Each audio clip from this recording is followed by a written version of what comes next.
CES isn't just about what's next. It's about what's possible. And when technology and humanity intersect, the answer is anything. That's because tech doesn't just solve challenges. It transforms them into opportunities. It helps us move smarter, live healthier, and experience the world in ways we never thought possible. We are not just here for a tech event. We're here to connect, to solve, to discover, together. Tech isn't just advancing, it's uniting, bringing us closer to an autonomous future, connecting us to better care, making life more connected, more dynamic, and more human. Today's challenges demand bold solutions, and CES is where they start to take shape. Breakthroughs in sustainability, advancements to help feed our growing world. This week isn't just a stage for breakthroughs, it's the spark for discovery. Every screen, every pixel, every part of the tech you will see here showcases the extraordinary potential of human ingenuity meeting technological power. Now we begin this celebration of what connects us, has the power to solve our greatest challenges, and offers endless possibilities we're yet to discover. Right here, right now, the world is watching. So let's dive in.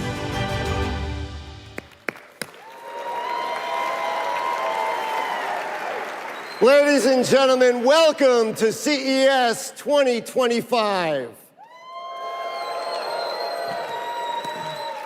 I'm Gary Shapiro, CEO and Vice Chairman of the Consumer Technology Association, the producer of CES, and I am so thrilled to kick off this show with a keynote by one of the most consequential companies in the world.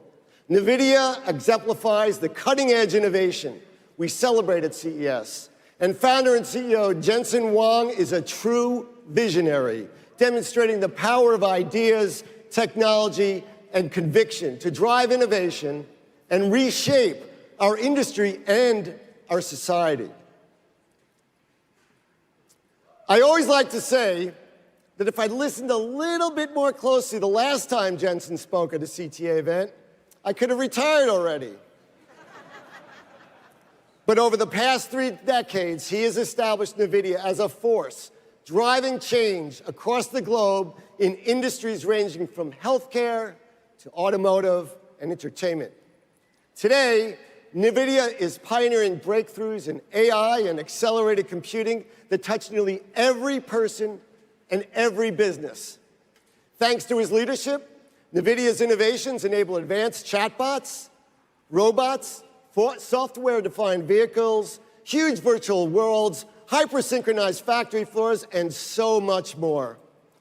Huang has been named the world's best CEO by Fortune and The Economist, as well as one of Time Magazine's 100 most influential people in the world.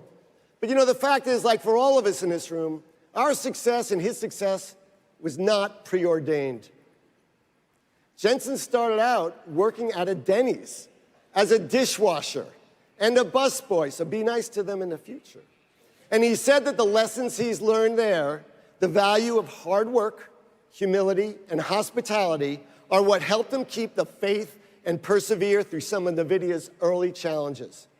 In just a few minutes, we'll hear from NVIDIA founder and CEO Jensen Huang on his unwavering vision of the future and where we're headed next. Stay tuned and have a great CES.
This is how intelligence is made. A new kind of factory. Generator of tokens. The building blocks of AI. Tokens have opened a new frontier, the first step into an extraordinary world, where endless possibilities are born.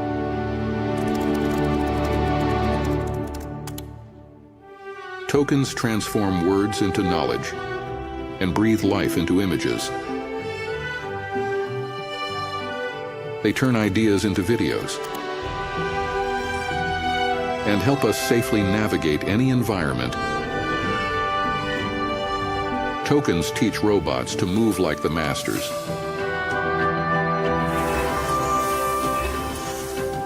Inspire new ways to celebrate our victories. A martini, please. Something light up. Thank you, Adam. And give us peace of mind when we need it most. Hi, Maroka. Hi, Anna. It's good to see you again.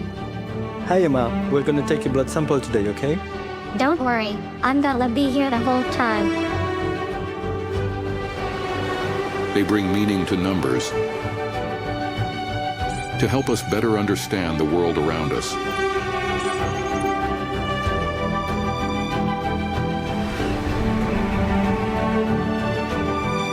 Predict the dangers that surround us.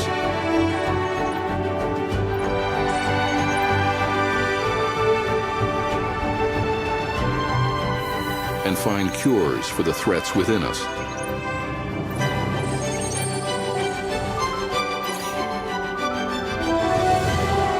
Tokens can bring our visions to life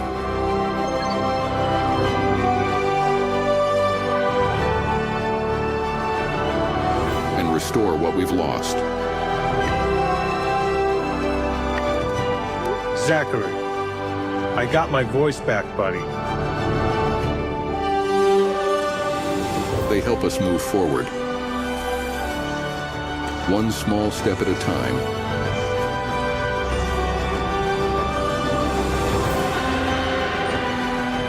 And one giant leap together.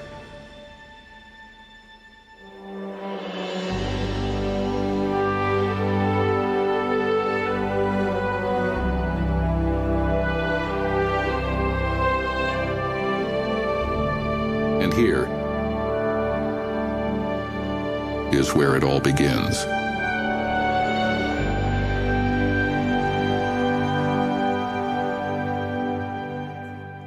Welcome to the stage, NVIDIA founder and CEO, Jensen Huang.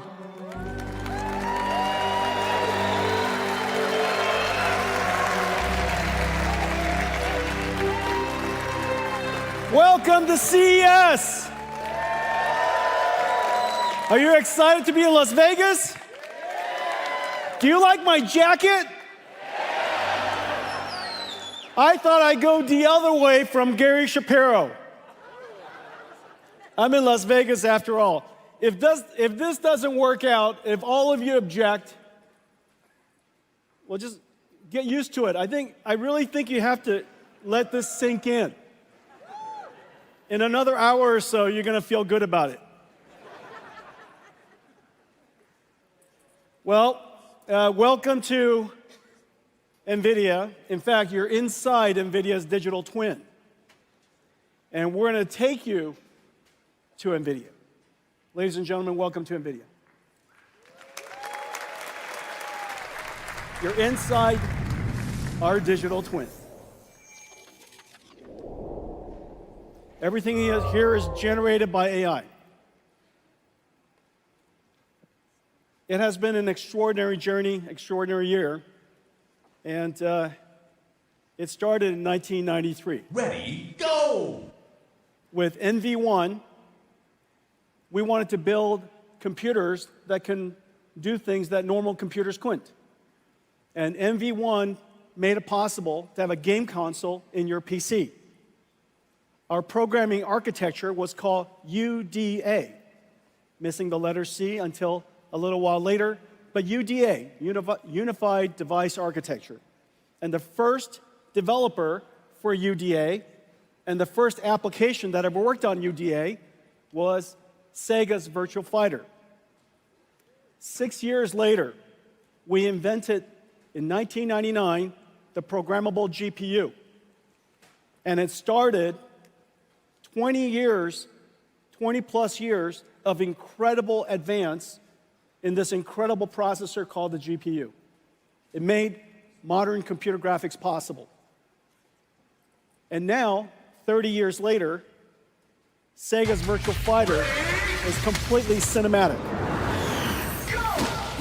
This is the new Virtual Fighter project that's coming. I just can't wait. Absolutely incredible. 6 years after that, 6 years after 1999, we invented CUDA so that we could explain or express the programmability of our GPUs to a rich set of algorithms that could benefit from it. CUDA initially was difficult to explain, and it took years, in fact. It took approximately 6 years. Somehow, 6 years later or so, 2012, Alex Karshevsky, Ilya Sutskever, and Jeff Hinton discovered CUDA, used it to process AlexNet, and the rest of it is history. AI has been advancing at an incredible pace since. Started with perception AI. We now can understand images and words and sounds. To generative AI, we can generate images and text and sounds. And now, agentic AI. AIs that can perceive, reason, plan, and act. And then the next phase, some of which we'll talk about tonight, physical AI, 2012. Now, magically, 2018, something happened that was pretty incredible. Google's Transformer was released as BERT, and the world of AI really took off. Transformers, as you know, completely changed the landscape for artificial intelligence. In fact, it completely changed the landscape for computing altogether. We recognized properly that AI was not just a new application with a new business opportunity, but AI, more importantly, machine learning enabled by transformers, was going to fundamentally change how computing works. And today, computing is revolutionized in every single layer, from hand coding, instructions that run on CPUs to create software tools that humans use. We now have machine learning that creates and optimizes neural networks that processes on GPUs and creates artificial intelligence. Every single layer of the technology stack has been completely changed. An incredible transformation in just 12 years. Well, we can now understand information of just about any modality. Surely you've seen text and images and sounds and things like that. But not only can we understand those, we can understand amino acids, we can understand physics. We understand them, we can translate them, and generate them. The applications are just completely endless. In fact, almost any AI application that you see out there, what modality is the input that it learned from? What modality of information did it translate to? And what modality of information is it generating? If you ask these three fundamental questions, just about every single application could be inferred. And so when you see application after applications that are AI-driven, AI-native, at the core of it, this fundamental concept is there. Machine learning has changed how every application is going to be built, how computing will be done, and the possibilities beyond. Well, GPUs, GeForce, in a lot of ways, all of this with AI is the house that GeForce built. GeForce enabled AI to reach the masses. And now, AI is coming home to GeForce. There are so many things that you can't do without AI. Let me show you some of it now.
That was real-time computer graphics.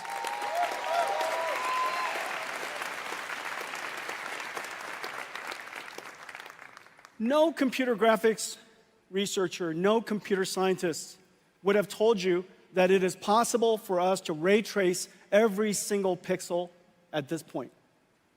Ray tracing is a simulation of light. The amount of geometry that you saw was absolutely insane. It would have been impossible without artificial intelligence. There are two fundamental things that we did. We used, of course, programmable shading and ray traced acceleration to produce incredibly beautiful pixels. But then we have artificial intelligence be conditioned, be controlled by that pixel to generate a whole bunch of other pixels. Not only is it able to generate other pixels spatially, because it's aware of what the colors should be, it has been trained on a supercomputer back in Nvidia, and so the neural network that's running on the GPU can infer and predict the pixels that we did not render. Not only can we do that, it's called DLSS. The latest generation of DLSS also generates beyond frames. It can predict the future, generating 3 additional frames for every frame that we calculate. What you saw, if we just said 4 frames of what you saw, because we're going to render 1 frame and generate 3, if I said 4 frames at full HD, 4K, that's 33 million pixels or so. Out of that 33 million pixels, we computed only 2. It is an absolute miracle that we can computationally using programmable shaders and our ray tracing engine, to compute 2 million pixels and have AI predict all of the other 33. And as a result, we're able to render at incredibly high performance because AI does a lot less computation. It takes, of course, an enormous amount of training to produce that, but once you train it, the generation is extremely efficient. So this is one of the incredible capabilities of artificial intelligence, and that's why there's so many amazing things that are happening. We used GeForce to enable artificial intelligence, and now artificial intelligence is revolutionizing GeForce. Everyone, today we're announcing our next generation, the RTX Blackwell family. Let's take a look.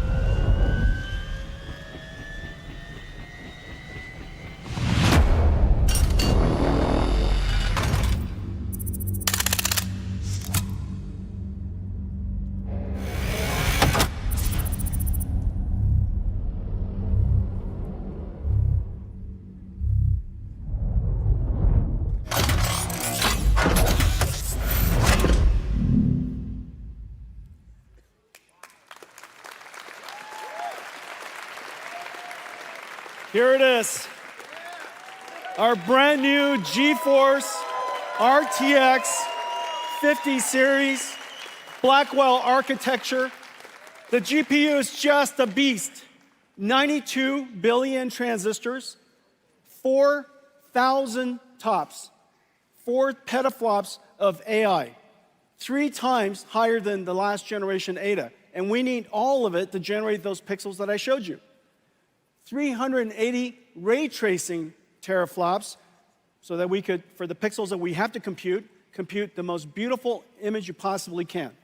And of course, 125 shader teraflops. There's actually a concurrent shader teraflops as well as an integer unit of equal performance. So 2 dual shaders, one is for floating point, one is for integer. G7 memory from Micron, 1.8 terabytes per second, twice the performance of our last generation. And we now have the ability to intermix AI workloads with computer graphics workloads. And one of the amazing things about this generation is the programmable shader is also able to now process neural networks.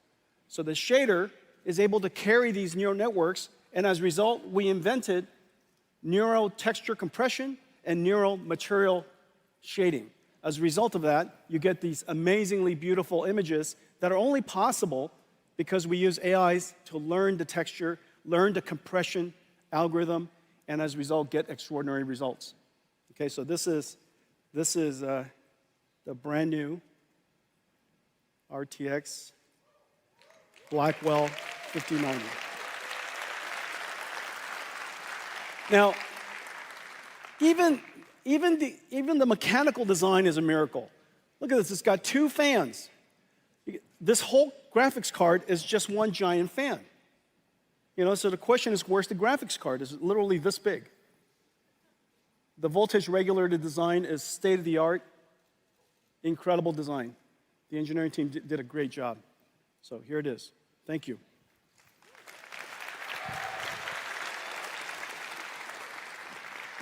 Okay, so those are the speeds and feeds, so how does it compare? Well, this is RTX 4090. I know many of you have one. I know it. Look, it's $1,599. It is one of the best investments you could possibly make. For $1,599, you bring it home to your $10,000 PC entertainment command center. Isn't that right? Don't tell me that's not true. Don't be ashamed. It's liquid cooled, fancy lights all over it. You lock it when you leave. It's the modern home theater. It makes perfect sense. And now for $1,500 and $1,599, you get to upgrade that and turbocharge the living daylights out of it. Well, now with the Blackwell family, RTX 5070, 4090 performance at $549.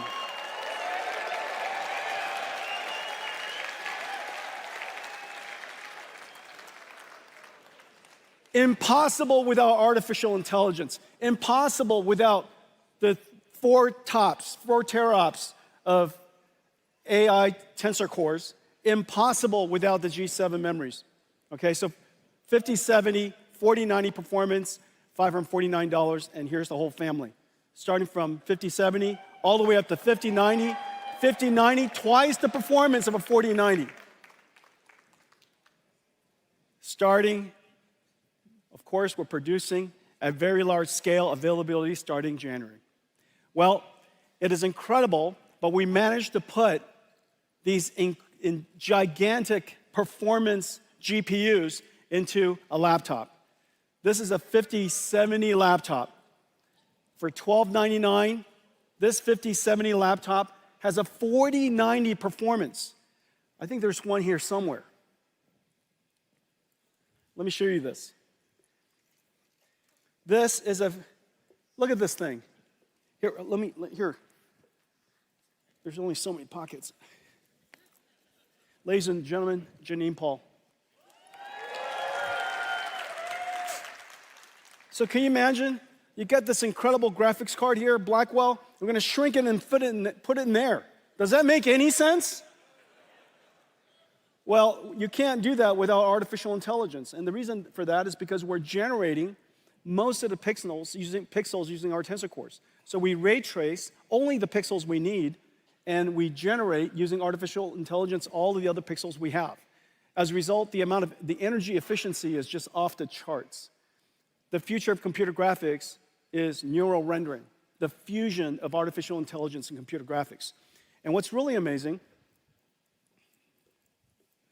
is, oh, here we go. Thank you. This is a surprisingly kinetic keynote. And what's really amazing is the family of GPUs we're going to put in here. And so the 5090 will fit into a laptop, a thin laptop. That last laptop was 14.9 millimeters. You got a 5080, 5070 Ti, and 5070. Okay? So, ladies and gentlemen, the RTX Blackwell family.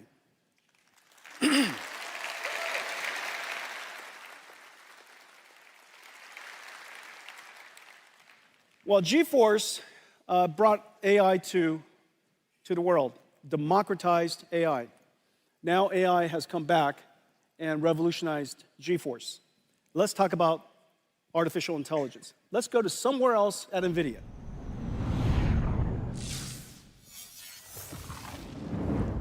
This is literally our office. This is literally NVIDIA's headquarters. Okay, so let's talk about AI. The industry is chasing and racing to scale artificial intelligence. And the scaling law is a powerful model. It's an empirical law that has been observed and demonstrated by researchers and industry over several generations. And the scaling law says that the more data you have, the training data that you have, the larger model that you have, and the more compute that you apply to it, therefore, the more effective or the more capable your model will become. And so the scaling law continues. What's really amazing is that now we're moving towards, of course, and the internet is producing about twice the amount of data every single year as it did last year. I think in the next couple of years, humanity will produce more data than all of humanity has ever produced since the beginning. And so we're still producing a gigantic amount of data, and it's becoming multimodal.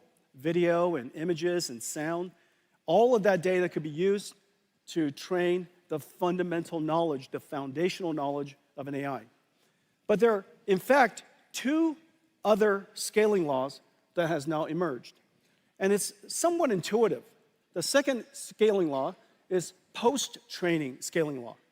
Post-training scaling law uses techniques like reinforcement learning, human feedback. Basically, the AI produces and generates answers based on a human query. The human then, of course, gives a feedback. It's much more complicated than that, but that reinforcement learning system with a fair number of very high-quality prompts causes the AI to refine its skills. It could fine-tune its skills for particular domains. It could be better at solving math problems, better at reasoning, so on and so forth. And so it's essentially like having a mentor or having a coach give you feedback after you're done going to school. And so you get tests, you get feedback, you improve yourself. We also have reinforcement learning AI feedback, and we have synthetic data generation. These techniques are rather akin to, if you will, self-practice. You know the answer to a particular problem, and you continue to try it until you get it right. And so an AI could be presented with a very complicated and a difficult problem that is verifiable functionally, and it has an answer that we understand, maybe proving a theorem, maybe solving a geometry problem. And so these problems would cause the AI to produce answers, and using reinforcement learning, it would learn how to improve itself. That's called post-training. Post-training requires an enormous amount of computation, but the end result produces incredible models. We now have a third scaling law, and this third scaling law has to do with what's called test time scaling. Test time scaling is basically when you're being used. When you're using the AI has the ability to now apply a different resource allocation. Instead of improving its parameters, now it's focused on deciding how much computation to use to produce the answers it wants to produce. Reasoning is a way of thinking about this. Long thinking is a way to think about this. Instead of a direct inference or one-shot answer, you might reason about it. You might break down the problem into multiple steps. You might generate multiple ideas and evaluate, your AI system would evaluate which one of the ideas that you generated was the best one. Maybe it solves the problem step by step, so on and so forth. And so now test time scaling has proven to be incredibly effective. You're watching this sequence of technology and all of these scaling laws emerge as we see incredible achievements from ChatGPT to O1 to O3, and now Gemini Pro. All of these systems are going through this journey step by step by step of pre-training to post-training to test time scaling. Well, the amount of computation that we need, of course, is incredible. And we would like, in fact, that society has the ability to scale the amount of computation to produce more and more novel and better intelligence. Intelligence, of course, is the most valuable asset that we have, and it can be applied to solve a lot of very challenging problems. And so, scaling law. It's driving enormous demand for NVIDIA computing. It's driving an enormous demand for this incredible chip we call Blackwell. Let's take a look at Blackwell. Well, Blackwell is in full production. It is incredible what it looks like. So first of all, there's some, every single cloud service provider now have systems up and running. We have systems here from about 15 computer makers. It's being made about 200 different SKUs, 200 different configurations. They're liquid-cooled, air-cooled, x86, NVIDIA Grace CPU versions, NVLink 36 by 2, NVLink 72 by 1, whole bunch of different types of systems so that we can accommodate just about every single data center in the world. Well, these systems are being currently manufactured in some 45 factories. It tells you how pervasive artificial intelligence is and how much the industry is jumping onto artificial intelligence in this new computing model. Well, the reason why we're driving it so hard is because we need a lot more computation. And it's very clear that Janine?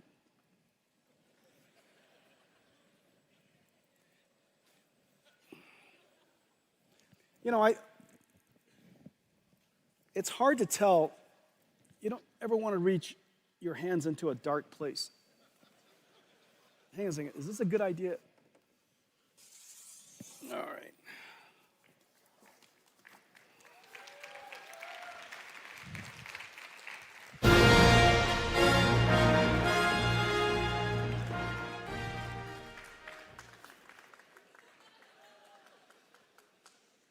Wait for it.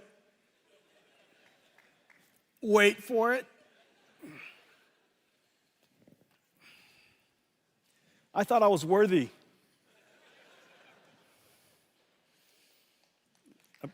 Apparently, Yonir didn't think I was worthy. All right. This is my show and tell. This is a show and tell.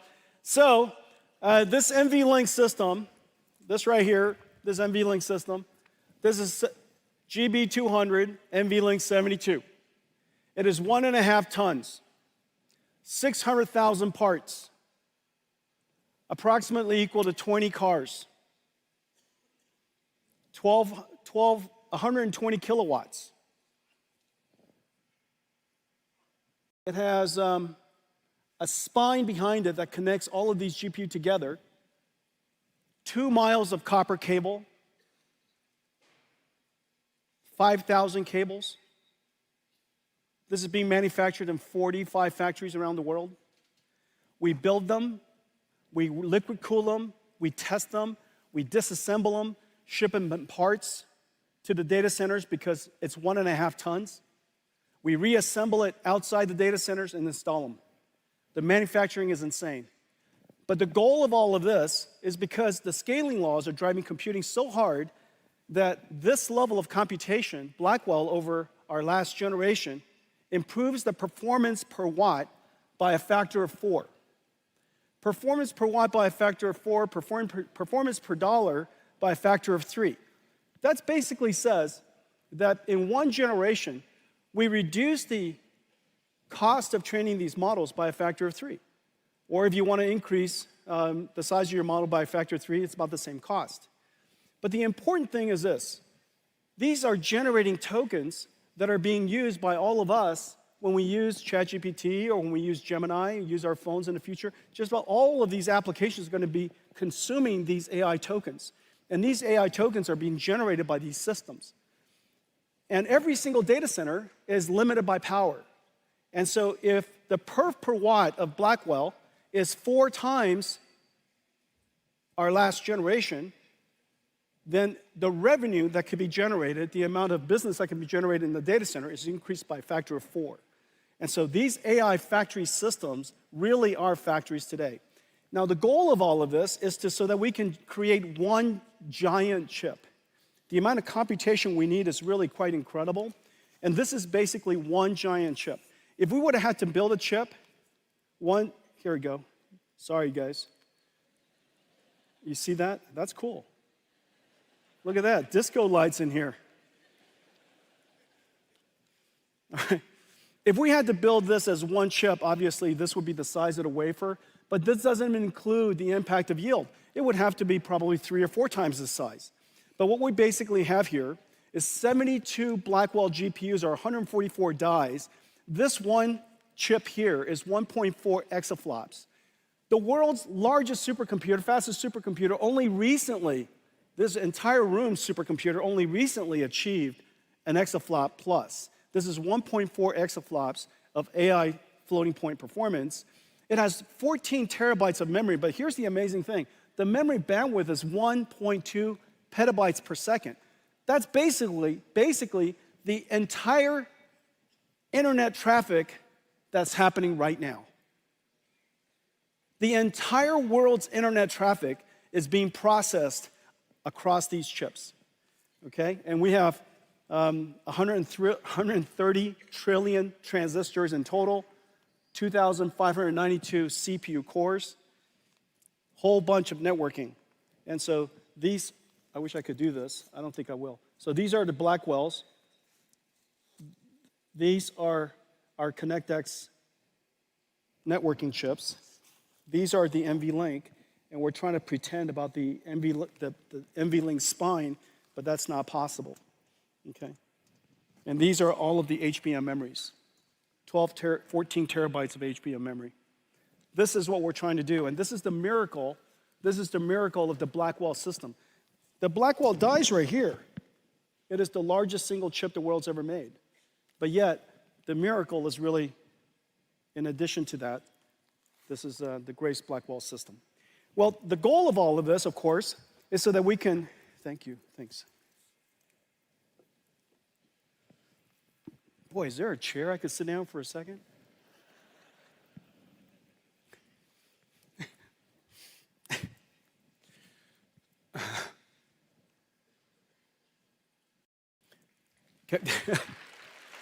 Can I have a Michelob Ultra?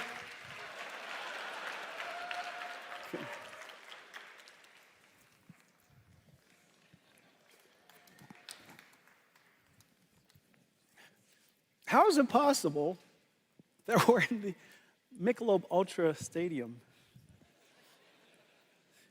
It's like coming to Nvidia and we don't have a GPU for you.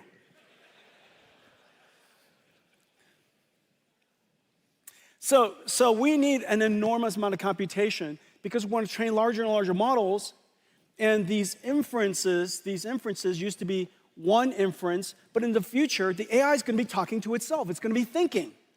It's going to be internally reflecting, processing. So today, when the tokens are being generated at you, so long as it's coming out at 20 or 30 tokens per second, it's basically as fast as anybody can read. However, in the future, and right now with GPT-01, you know, with the new Gemini Pro and the new the 01, 03 models, they're talking to themselves, reflecting, they're thinking. And so, as you can imagine, the rate at which the tokens could be ingested is incredibly high. And so we need the token rates, the token generation rates, to go way up. And we also have to drive the cost way down simultaneously so that the quality of service can be extraordinary, the cost to customers can continue to be low, and AI will continue to scale. And so that's the fundamental purpose, the reason why we created NVLink. Well, one of the most important things that's happening in the world of enterprise is agentic AI. Agentic AI basically is a perfect example of test time scaling. AI is a system of models. Some of it is understanding, interacting with the customer, interacting with the user. Some of it's maybe retrieving information from storage, a semantic AI system like a RAG. Maybe it's going on to the internet. Maybe it's studying a PDF file. And so it might be using tools. It might be using a calculator. And it might be using a generative AI to generate charts and such. And it's taking the problem you gave it, breaking it down step by step, and it's iterating through all these different models. Well, in order to respond to a customer in the future, in order for AI to respond, it used to be ask a question, answer starts spewing out. In the future, you ask a question, a whole bunch of models are going to be working in the background. And so test time scaling, the amount of computation used for inferencing, is going to go through the roof. It's going to go through the roof because we want better and better answers. Well, to help the industry build agentic AI, our go-to-market is not direct to enterprise customers. Our go-to-market is we work with software developers in the IT ecosystem to integrate our technology to make possible new capabilities, just like we did with CUDA libraries.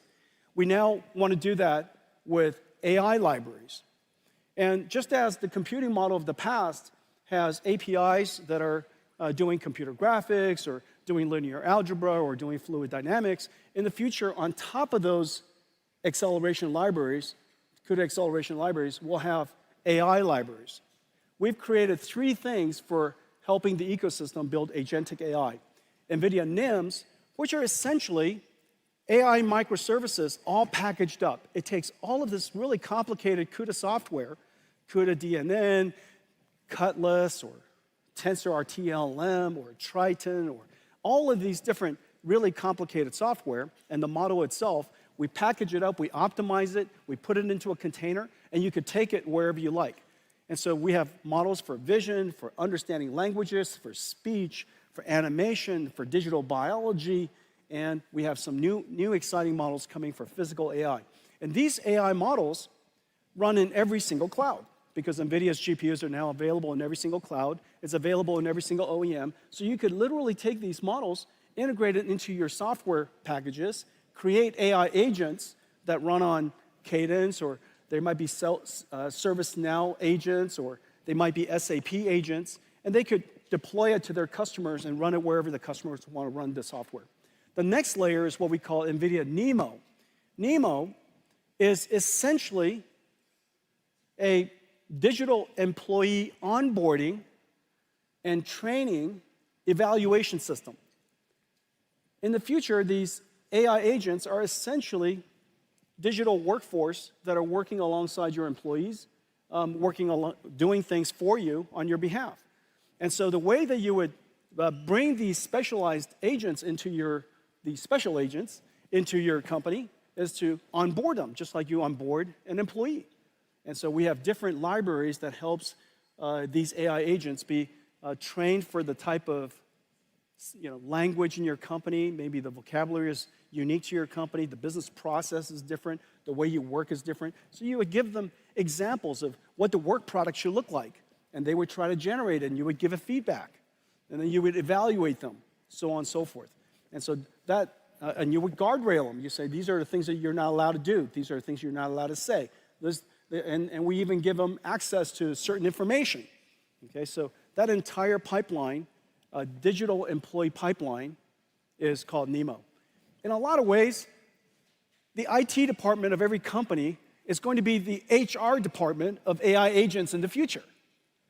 Today, they manage and maintain a bunch of software from the IT industry. In the future, they'll maintain, nurture, onboard, and improve a whole bunch of digital agents and provision them to the companies to use.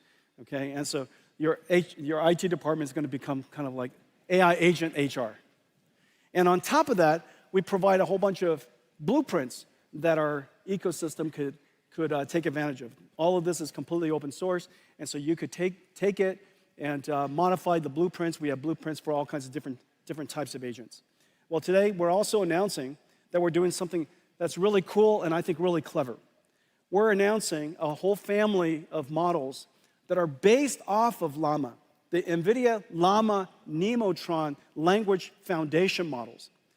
Llama 3.1 is a complete phenomenon. The download of Llama 3.1 from Meta, 650,000 times, something like that. It has been derived and turned into other models, about 60,000 other different models. It is singularly the reason why just about every single enterprise and every single industry has been activated to start working on AI. Well, the thing that we did was we realized that the Llama models really could be better fine-tuned for enterprise use. And so we fine-tune them using our expertise and our capabilities, and we turn them into the Llama Nemotron suite of open models. There are small ones that interact in very, very fast response time, extremely small. They're what we call super Llama Nemotron supers. They're basically your mainstream versions of your models. Or your ultra model. The ultra model could be used to be a teacher model for a whole bunch of other models.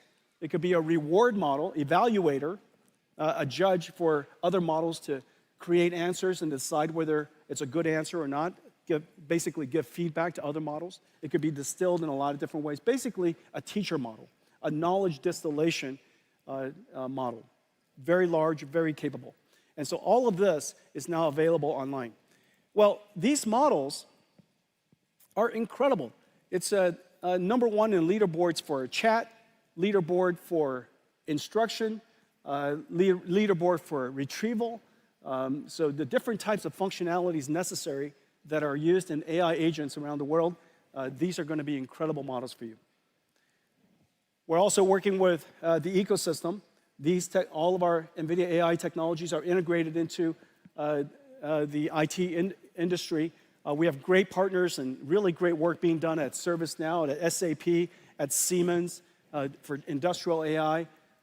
Cadence is doing great work. Synopsys is doing great work. I'm really proud of the work that we do with Perplexity. As you know, they revolutionized search. Yeah, really fantastic stuff. Codium, every software engineer in the world. This is going to be the next giant AI application, next giant AI service, period, is software coding. 30 million software engineers around the world. Everybody is going to have a software assistant helping them code. If not, obviously you're going to be way less productive and create lesser good code. And so this is 30 million. There's 1 billion knowledge workers in the world. It is very, very clear AI agents is probably the next robotics industry and likely to be a multi-trillion-dollar opportunity. Well, let me show you some of the blueprints that we've created and some of the work that we've done with our partners with these AI agents. AI agents are the new digital workforce, working for and with us. AI agents are a system of models that reason about a mission, break it down into tasks, and retrieve data or use tools to generate a quality response. NVIDIA's Agentic AI building blocks, NIM pre-trained models, and NeMo framework let organizations easily develop AI agents and deploy them anywhere. We will onboard and train our agentic workforces on our company's methods, like we do for employees. AI agents are domain-specific task experts. Let me show you 4 examples. For the billions of knowledge workers and students, AI research assistant agents ingest complex documents like lectures, journals, financial results, and generate interactive podcasts for easy learning. By combining a UNet regression model with a diffusion model, CorDiff can downscale global weather forecasts down from 25 kilometers to 2 kilometers. Developers, like at NVIDIA, manage software security AI agents that continuously scan software for vulnerabilities, alerting developers to what action is needed. Virtual Lab AI agents help researchers design and screen billions of compounds to find promising drug candidates faster than ever. And video analytics AI agents, built on an NVIDIA Metropolis blueprint, including NVIDIA Cosmos Nemotron vision language models, Llama Nemotron LLMs, and NeMo Retriever. Metropolis agents analyze content from the billions of cameras generating 100,000 petabytes of video per day. They enable interactive search, summarization, and automated reporting, and help monitor traffic flows, flagging congestion or danger. In industrial facilities, They monitor processes and generate recommendations or improvement.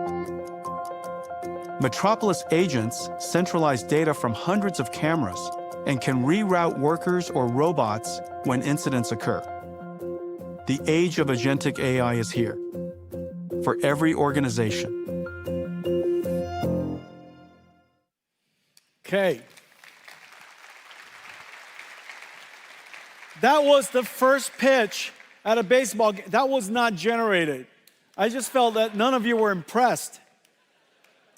Okay, so AI was created in the cloud and for the cloud. AI is created in the cloud and for the cloud. And for enjoying AI on phones, of course, it's perfect. Very, very soon, we're going to have a continuous AI that's going to be with you. And when you use those Meta glasses, you could, of course, point at something, look at something, and ask it, whatever information you want. And so AI is perfect in the cloud. It was created in the cloud, it's perfect in the cloud. However, we would love to be able to take that AI everywhere. I've mentioned already that you could take NVIDIA AI to any cloud, but you could also put it inside your company. But the thing that we want to do more than anything is put it on our PC as well.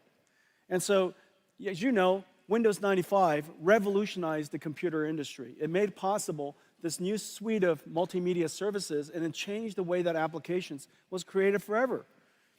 Windows 95, this model of computing, of course, is not perfect for AI. And so the thing that we would like to do is we would like to have, in the future, your AI basically become your AI assistant. And instead of just the 3D APIs and the sound APIs and the video APIs, you would have generative APIs for 3D, and generative APIs for language, and generative AI for sound, and so on and so forth. And we need a system that makes that possible while leveraging the massive investment that's in the cloud. There's no way that the world can create yet another way of programming AI models. It's just not going to happen. And so if we could figure out a way to make Windows PC a world-class AI PC, it would be completely awesome. And it turns out the answer is Windows. It's Windows WSL2. Windows WSL2. Windows WSL2 basically is two operating systems within one. It works perfectly. It's developed for developers, and it's developed so that you can have access to bare metal. WSL2 has been optimized for cloud-native applications. It is optimized for, and very importantly, it's been optimized for CUDA. And so WSL2 supports CUDA perfectly out of the box. As a result, everything that I showed you with NVIDIA NIMs, NVIDIA NeMo, the blueprints that we developed that are going to be up in ai.nvidia.com, so long as the computer fits it, so long as you can fit that model, and we're going to have many models that fit, whether it's vision models or language models or speech models or these animation digital human models, all kinds of different types of models are going to be perfect for your PC, and you download it and it should just run. And so our focus is to turn Windows WSL2, Windows PC, into a target first-class platform that we will support and maintain for as long as we shall live. And so this is an incredible thing for engineers and developers everywhere. Let me show you something that we can do with that. This is one of the examples of a blueprint we just made for you. Generative AI synthesizes amazing images from simple text prompts. Yet image composition can be challenging to control using only words. With NVIDIA NIM microservices, creators can use simple 3D objects to guide AI image generation. Let's see how a concept artist can use this technology to develop the look of a scene. They start by laying out 3D assets, created by hand or generated with AI. Then use an image generation NIM, such as Flux, to create a visual that adheres to the 3D scene. Add or move objects to refine the composition. Change camera angles to frame the perfect shot. Or reimagine the whole scene with a new prompt. Assisted by generative AI and NVIDIA NIM, an artist can quickly realize their vision. Nvidia AI for your PCs. Hundreds of millions of PCs in the world with Windows, and so we could get them ready for AI. OEMs, all the PC OEMs we work with, just basically all of the world's leading PC OEMs, are going to get their PCs ready for this stack. And so AI PCs are coming to a home near you.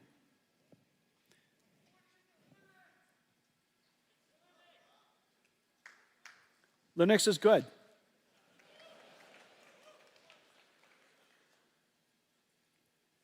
Okay, let's talk about physical AI. Speaking of Linux, let's talk about physical AI. So, physical AI.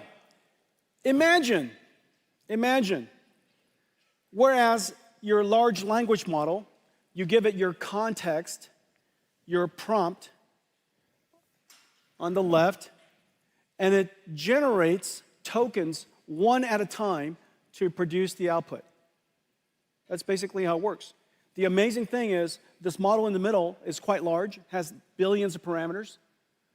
The context length is incredibly large because you might decide to load in a PDF. In my case, I might load in several PDFs before I ask it a question. Those PDFs are turned into tokens. The basic attention characteristic of a transformer has every single token find its relationship and relevance against every other token.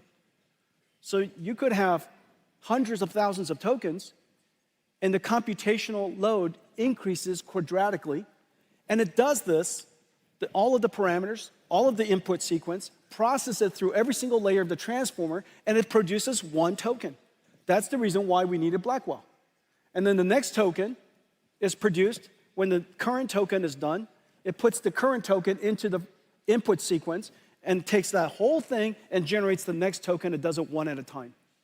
This is the transformer model. It's the reason why it is so incredibly effective, computationally demanding.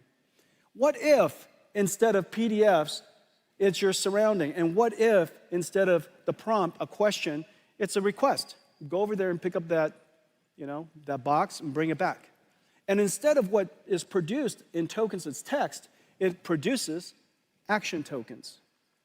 Well, that I just described is a very sensible thing for the future of robotics. And the technology is right around the corner. But what we need to do is we need to create the effectively the world model of, as opposed to GPT, which is a language model. And this world model has to understand the language of the world. It has to understand physical dynamics, things like gravity and friction and inertia. It has to understand geometric and spatial relationships. It has to understand cause and effect. If you drop something, it falls to the ground. If you poke at it, it tips over. It has to understand object permanence. If you roll a ball over the kitchen counter, when it goes off the other side, the ball didn't leave into another quantum universe. That's still there. And so all of these types of understanding is intuitive understanding that we know that most models today have a very hard time with. And so we would like to create we need a world foundation model. Today, we're announcing a very big thing. We're announcing Nvidia Cosmos, a world foundation model that is designed, that was created to understand the physical world. And the only way for you to really understand this is to see it. Let's play it.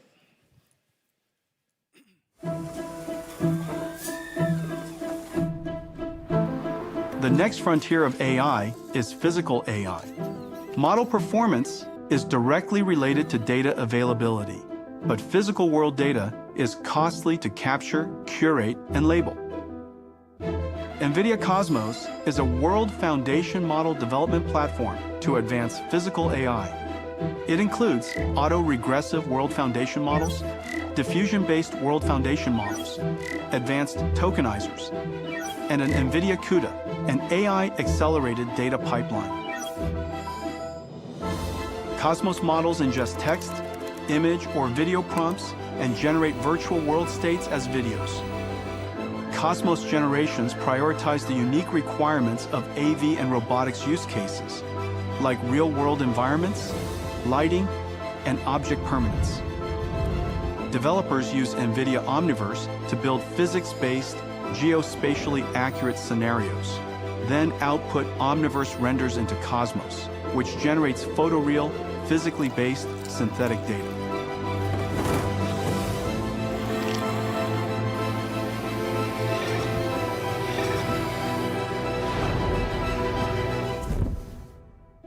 Whether diverse objects or environments,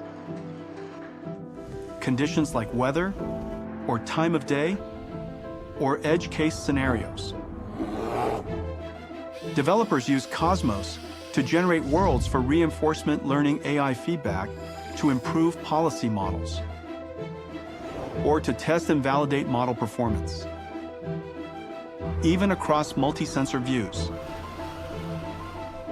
Cosmos can generate tokens in real time, bringing the power of foresight and multiverse simulation to AI models, generating every possible future to help the model select the right path. Working with the world's developer ecosystem, Nvidia is helping advance the next wave of physical AI.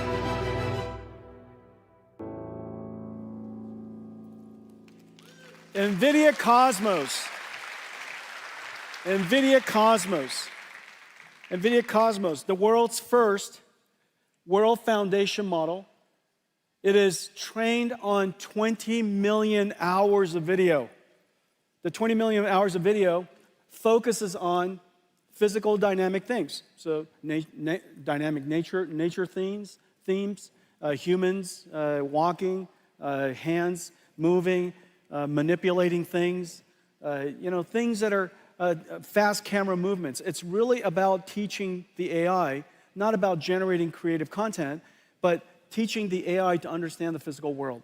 And with this physical AI, there are many downstream things that we could do as a result. We could do synthetic data generation to train models. We could distill it and turn it into effectively the beginnings of a robotics model. You could have it generate multiple physically based, physically plausible scenarios of the future, basically do a Doctor Strange. You could, because this model understands the physical world, of course, you saw a whole bunch of images generated. This model understanding the physical world, it also could do, of course, captioning. And so it could take videos, caption it incredibly well, and that captioning and the video could be used to train large language models, multimodality large language models. And so you could use this technology to use this foundation model to train robots, as well as large language models. And so this is the NVIDIA Cosmos. The platform has an autoregressive model for real-time applications, has diffusion model for very high-quality image generation. It's incredible tokenizer, basically learning the vocabulary of real world, and a data pipeline so that if you would like to take all of this and then train it on your own data, this data pipeline, because there's so much data involved, we've accelerated everything end-to-end for you. And so this is the world's first data processing pipeline that's CUDA accelerated as well as AI accelerated. All of this is part of the Cosmos platform. And today we're announcing that Cosmos is open licensed. It's open available on GitHub.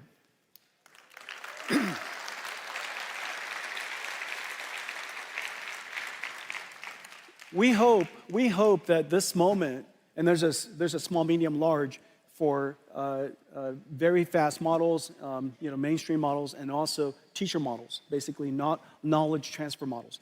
Cosmos World Foundation model being open, we really hope will do for the world of robotics and industrial AI what Llama 3 has done for enterprise AI. The magic happens when you connect Cosmos to Omniverse, and the reason fundamentally is this. Omniverse is a physics grounded, not physically grounded, but physics grounded. It's algorithmic physics, principled physics simulation grounded system. It's a simulator. When you connect that to Cosmos, it provides the grounding, the ground truth that can control and to condition the Osmos generation. As a result, what comes out of Osmos is grounded on truth. This is exactly the same idea as connecting a large language model to a RAG, to a retrieval augmented generation system.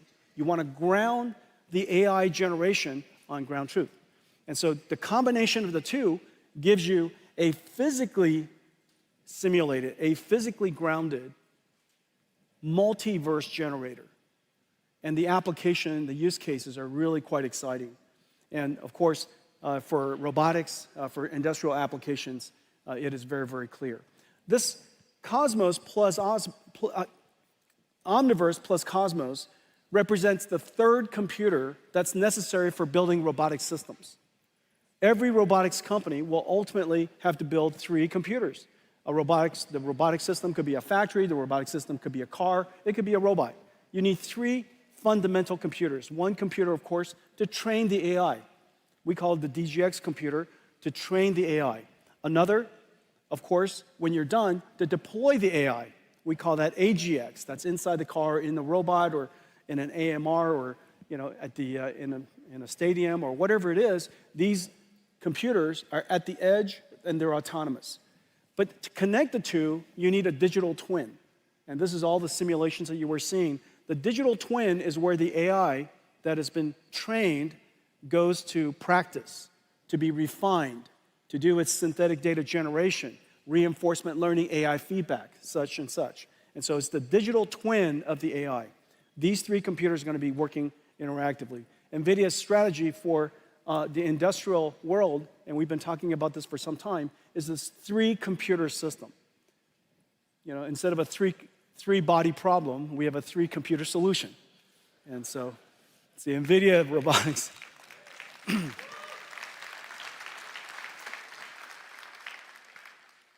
So let me give you 3 examples. All right, so the first example is how we apply all of this to industrial digitalization. There are millions of factories, hundreds of thousands of warehouses. That's basically it's the backbone of a $50 trillion manufacturing industry. All of that has to become software defined. All of it has to have automation in the future. And all of it will be infused with robotics. Well, we're partnering with Kion, the world's leading warehouse automation solutions provider, and Accenture, the world's largest professional services provider, and they have a big focus in digital manufacturing. And we're working together to create something that's really special. And I'll show you that in a second. But our go-to-market is essentially the same as all of the other software platforms and all the technology platforms that we have. Through the developers and ecosystem partners, and we have just a growing number of ecosystem partners connecting to Omniverse. And the reason for that is very clear. Everybody wants to digitalize the future of industries. There's so much waste, so much opportunity for automation in that $50 trillion of the world's GDP.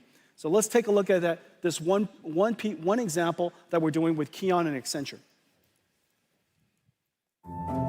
Kion, the supply chain solution company, Accenture, a global leader in professional services, and Nvidia are bringing physical AI to the $1 trillion warehouse and distribution center market.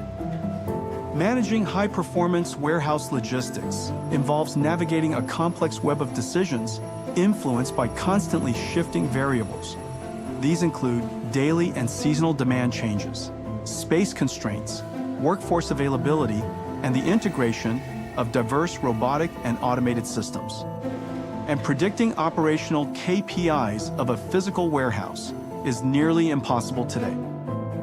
To tackle these challenges, Kion is adopting Mega, an NVIDIA Omniverse blueprint for building industrial digital twins to test and optimize robotic fleets. First, Kion's warehouse management solution assigns tasks to the industrial AI brains in the digital twin, such as moving a load from a buffer location to a shuttle storage solution. The robot's brains are in a simulation of a physical warehouse, digitalized into Omniverse using OpenUSD connectors to aggregate CAD, video and image to 3D, LiDAR to point cloud, and AI-generated data. The fleet of robots execute tasks by perceiving and reasoning about their Omniverse digital twin environment, planning their next motion and acting. The robot brains can see the resulting state through sensor simulations and decide their next action. The loop continues while Mega precisely tracks the state of everything in the digital twin. Now, Kion can simulate infinite scenarios at scale while measuring operational KPIs, such as throughput, efficiency, and utilization, all before deploying changes to the physical warehouse. Together with Nvidia, Kion and Accenture are reinventing industrial autonomy. In the future, that's incredible. Everything is in simulation. In the future, every factory will have a digital twin. And that digital twin operates exactly like the real factory. And in fact, you could use Omniverse with Cosmos to generate a whole bunch of future scenarios, and you pick, then an AI decides which one of the scenarios are the most optimal for whatever KPIs, and that becomes the programming constraints, the program, if you will, the AIs that will be deployed into the real factories. The next example, autonomous vehicles. The AV revolution has arrived. After so many years, with Waymo's success and Tesla's success, it is very, very clear autonomous vehicles has finally arrived. Well, our offering to this industry is the three computers: the training systems to train the AIs, the simulation systems, and the synthetic data generation systems, Omniverse and now Cosmos, and also the computer that's inside the car. Each car company might work with us in a different way, use one or two or three of the computers. We're working with just about every major car company around the world: Waymo and Zoox and Tesla, of course, in their data center, BYD, the largest EV company in the world. JLR's got a really cool car coming. Mercedes has a fleet of cars coming with Nvidia starting this year, going to production. And I'm super, super pleased to announce that today, Toyota and Nvidia are going to partner together to create their next generation AVs.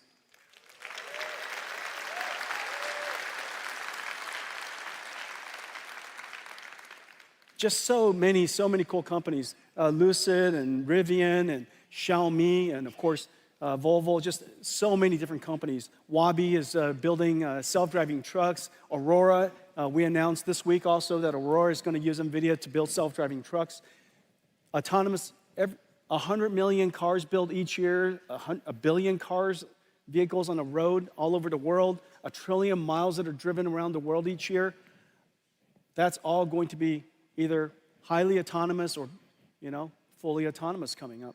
And so this is going to be a very large industry. I predict that this will likely be the first multi-trillion-dollar robotics industry. This business for us, notice in just a few of these cars that are starting to ramp into the world, our business is already $4 billion, and this year probably on a run rate about $5 billion. So really significant business already. This is going to be very large. Well, today we're announcing that our next generation processor for the car, our next generation computer for the car, is called Thor. I have one right here. Hang on a second. Okay, this is Thor. This is Thor. This is a robotics computer. This is a robotics computer. It takes sensors and just a madness amount of sensor information, process it, umpteen cameras, high resolution, radars, lidars, they're all coming into this chip. And this chip has to process all that sensor, turn them into tokens, put them into a transformer, and predict the next path. And this AV computer is now in full production. Thor is 20 times the processing capability of our last generation Orin, which is really the standard of autonomous vehicles today. And so this is just really quite incredible. Thor is in full production. This robotics processor, by the way, also goes into a full robot. And so it could be an AMR, it could be a humanoid robot, it could be the brain, it could be the manipulator. This processor basically is a universal robotics computer. The second part of our drive system that I'm incredibly proud of is the dedication to safety. Drive OS, I'm pleased to announce, is now the first software-defined programmable AI computer that has been certified up to ASIL D, which is the highest standard of functional safety for automobiles. The only and the highest. And so I'm really, really proud of this. ASIL-D, ISO 26262. It is the work of some 15,000 engineering years. This is just extraordinary work. And as a result of that, CUDA is now a functional, safe computer. And so if you're building a robot, NVIDIA CUDA, yeah.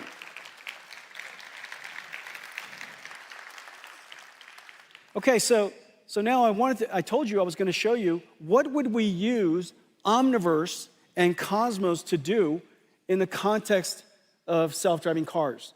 And today, instead of showing you a whole bunch of videos of cars driving on the road, I'll show you some of that too. But I want to show you how we use the car to reconstruct digital twins automatically using AI and use that capability to train future AI models. Okay, let's play it. The autonomous vehicle revolution is here. Building autonomous vehicles, like all robots, requires 3 computers: NVIDIA DGX to train AI models, Omniverse to test drive and generate synthetic data, and Drive AGX, a supercomputer in the car. Building safe autonomous vehicles means addressing edge scenarios, but real-world data is limited, so synthetic data is essential for training. The Autonomous Vehicle Data Factory, powered by NVIDIA Omniverse, AI models, and Cosmos, generates synthetic driving scenarios that enhance training data by orders of magnitude. First, OmniMap fuses map and geospatial data to construct drivable 3D environments. Driving scenario variations can be generated from replayed drive logs or AI traffic generators. Next, a neural reconstruction engine uses autonomous vehicle sensor logs to create high-fidelity 4D simulation environments. It replays previous drives in 3D and generates scenario variations to amplify training data. Finally, Edify 3DS automatically searches through existing asset libraries or generates new assets to create sim-ready scenes. The Omniverse scenarios are used to condition Cosmos to generate massive amounts of photorealistic data, reducing the sim-to-real gap. And with text prompts, generate near-infinite variations of the driving scenario. With Cosmos Nemotron Video Search, the massively scaled synthetic dataset, combined with recorded drives, can be curated to train models.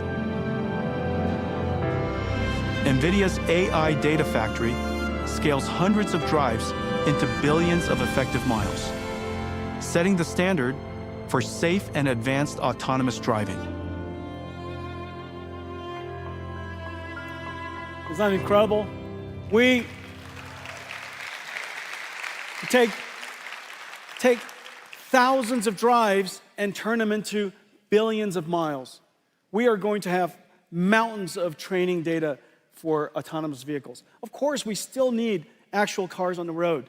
Of course, we will continuously collect data for as long as we shall live. However, synthetic data generation using this multiverse, physically based, physically grounded capability so that we generate data for training AIs that are physically grounded and accurate or plausible so that we could have an enormous amount of data to train with.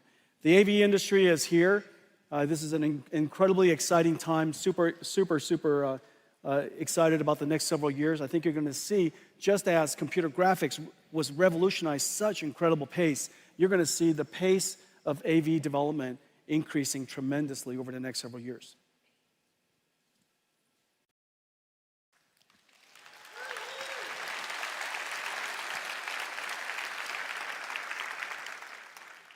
I think the next part is robotics. So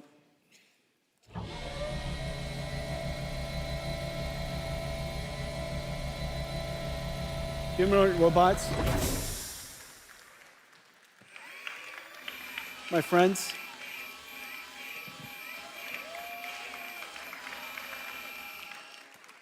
The ChatGPT moment for general robotics is just around the corner. And in fact, all of the enabling technologies that I've been talking about is going to make it possible for us in the next several years to see very rapid breakthroughs, surprising breakthroughs in general robotics.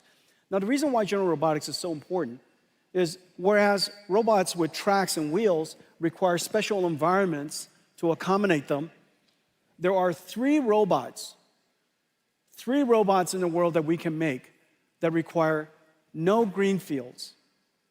Brownfield adaptation is perfect. If we could possibly build these amazing robots, we could deploy them in exactly the world that we've built for ourselves. These three robots are, one, agentic robots, and agentic AI, because they're information workers. So long as they could accommodate the computers that we have in our offices, it's going to be great. Number two, self-driving cars. And the reason for that is we spent 100+ years building roads and cities. And then number three, humanoid robots. If we have the technology to solve these three, this will be the largest technology industry the world's ever seen. And so we think that the robotics era is just around the corner. The critical capability is how to train these robots. In the case of humanoid robots, the imitation information is rather hard to collect. And the reason for that is, in the case of car, you just drive it. We're driving cars all the time. In the case of these humanoid robots, the imitation information, the human demonstration is rather laborious to do. And so we need to come up with a clever way to take hundreds of demonstrations, thousands of human demonstrations, and somehow use artificial intelligence and Omniverse to synthetically generate millions of synthetically generated motions. And from those motions, the AI can learn how to perform a task. Let me show you how that's done.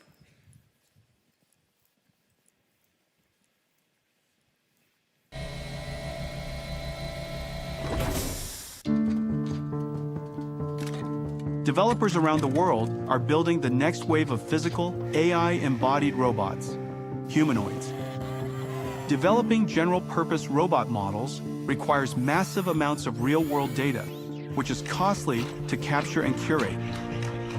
Nvidia Isaac GR00T helps tackle these challenges, providing humanoid robot developers with four things: robot foundation models, data pipelines, simulation frameworks, and a Thor robotics computer. The Nvidia Isaac GR00T blueprint for synthetic motion generation is a simulation workflow for imitation learning, enabling developers to generate exponentially large datasets from a small number of human demonstrations. First, GR00T Teleop enables skilled human workers to portal into a digital twin of their robot using the Apple Vision Pro. This means operators can capture data even without a physical robot, and they can operate the robot in a risk-free environment, eliminating the chance of physical damage or wear and tear. To teach a robot a single task, operators capture motion trajectories through a handful of teleoperated demonstrations, then use GR00T Mimic to multiply these trajectories into a much larger dataset. Next, they use GR00T Gen, built on Omniverse and Cosmos for domain randomization and 3D to real upscaling, generating an exponentially larger dataset. The Omniverse and Cosmos multiverse simulation engine provides a massively scaled dataset to train the robot policy. Once the policy is trained, developers can perform software-in-the-loop testing and validation in Isaac Sim before deploying to the real robot. The age of general robotics is arriving, powered by Nvidia Isaac GR00T.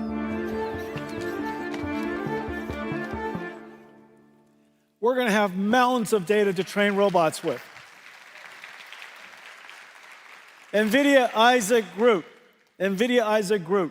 This is our platform to to provide technology elements to the robotics industry to accelerate the development of general robotics. And, well, I have one more thing that I want to show you. None of this would be possible if not for this incredible project that we started about a decade ago. Inside the company was called Project Digits, Deep Learning GPU Intelligence Training System. Digits.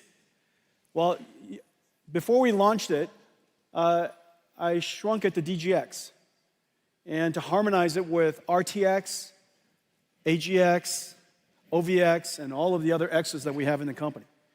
And it really revolutionized, DGX1 really revolutionized, where's DGX1?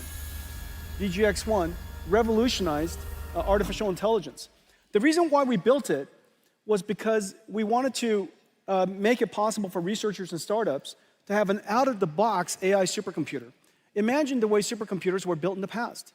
You really have to build your own facility, and you have to go build your own infrastructure and really engineer it into existence.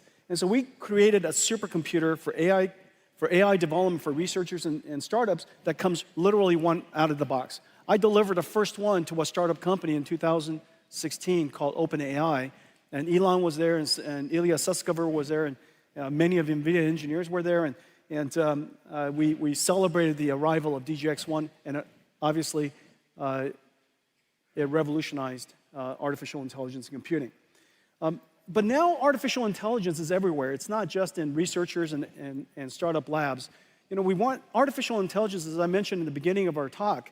This is now the new way of doing computing. This is the new way of doing software. Every software engineer, every creative artist, everybody who uses computers today as a tool will need an AI supercomputer.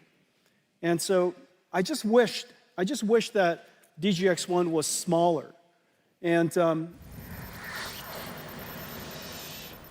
you know, you know, imagine, ladies and gentlemen,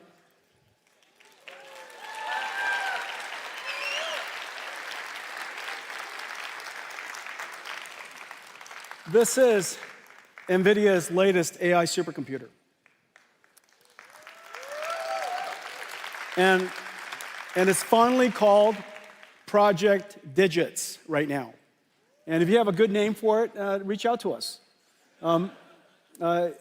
Here's the amazing thing. This is an AI supercomputer. It runs the entire NVIDIA AI stack. All of NVIDIA software runs on this. DGX Cloud runs on this.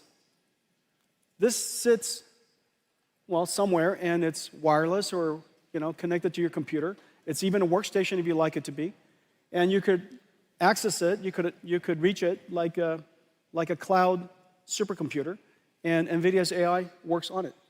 And it's based on a super secret chip that we've been working on called GB110, the smallest Grace Blackwell that we make.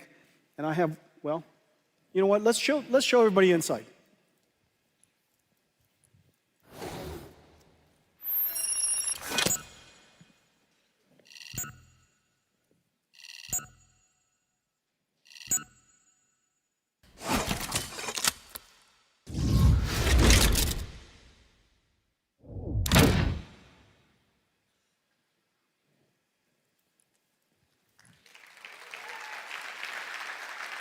It's just so cute.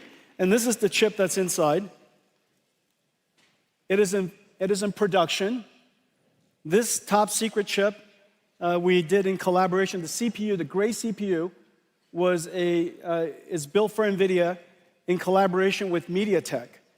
They're the world's leading SoC company, and they worked with us to build this CPU SoC, and connect it with chip-to-chip NVLink to the Blackwell GPU. And this little thing here is in full production. We're expecting this computer to be available around May timeframe. And so it's coming at you. It's just incredible what we could do.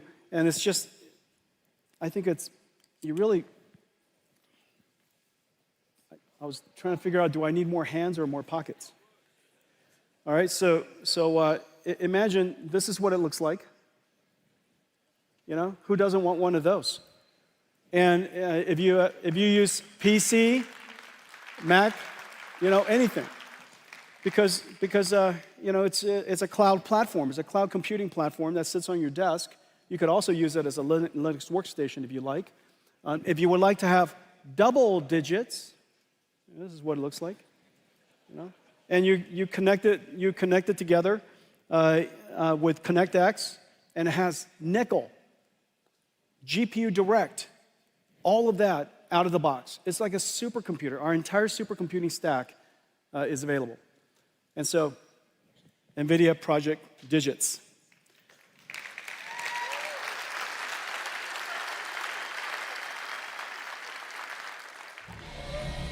Okay. Well, let me tell you what I told you. I told you that we are in production with 3 new Blackwells.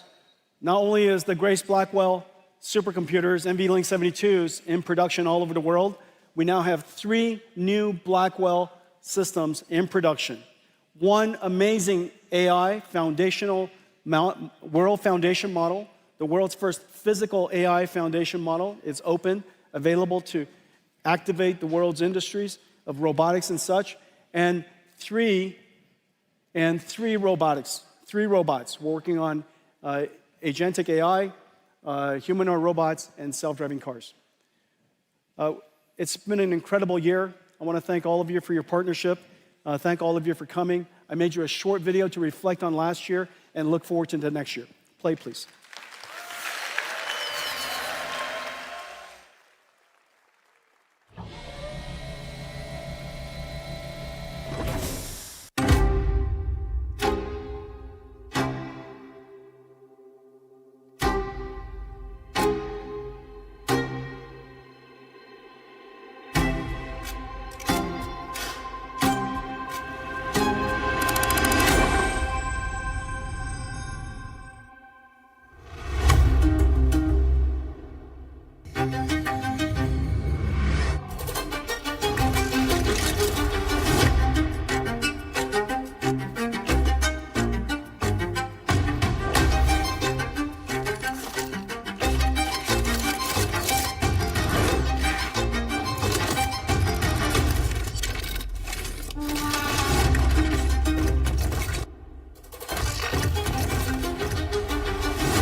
Have a great CES, everybody.